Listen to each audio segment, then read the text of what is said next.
Richard Poage and Noah Legel here, founders of Waza Wednesday. Today we're going to be looking at the KIZE sparring gear set from Century Martial Arts. Century was kind enough to send us this gear. We're going to talk about the gear for a little bit and then at the end do two Waza Wednesday style point fighting techniques. The KIZE sparring gear set gets its name from the Japanese philosophy of Kaizen, which means continually trying to improve. Century has taken the classic dip foam sparring gear set and given it a great modern day feel. When you're looking at this gear, the first thing you're going to notice is it is now vinyl and cloth versus the old dip foam set.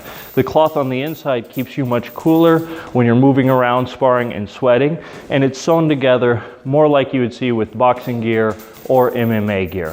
One of the things I really like is on the feet gear, the bottom actually covers your toes. So when you're working out on mats, you don't have to worry about rolling a toe or catching a toe on the floor. When you take a look at the headgear, again, you have the cloth inside, which keeps you cool when you're moving around in sparring. It's a nice tight fitting headgear, so it's not moving around on you, even when you're doing some light grappling.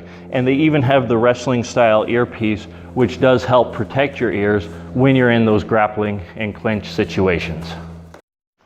Okay, so the first thing we're going to take a look at here is a sweep. But when you're going for a sweep, you can't just come in and kick the leg, especially if he's planted. It's just not going to do a whole lot. The whole key to successfully pulling off a sweep is timing, catching them when they're off guard.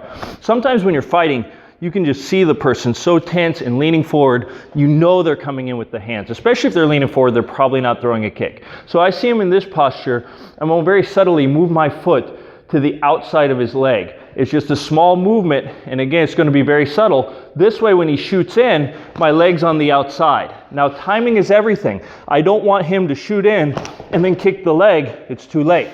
And he's probably going to pummel me with his other hand. So as he comes in, you move that leg out of the way, and then you're set up for all kinds of follow-ups.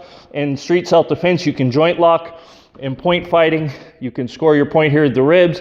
MMA, you could drop down and grapple him or ground and pound. So one more time on this, I see he's getting ready to shoot. I'm just going to move this to the side, move that leg, and then be ready to follow up. Again, watch out for these legs. He could kick up to try to keep me from scoring my point.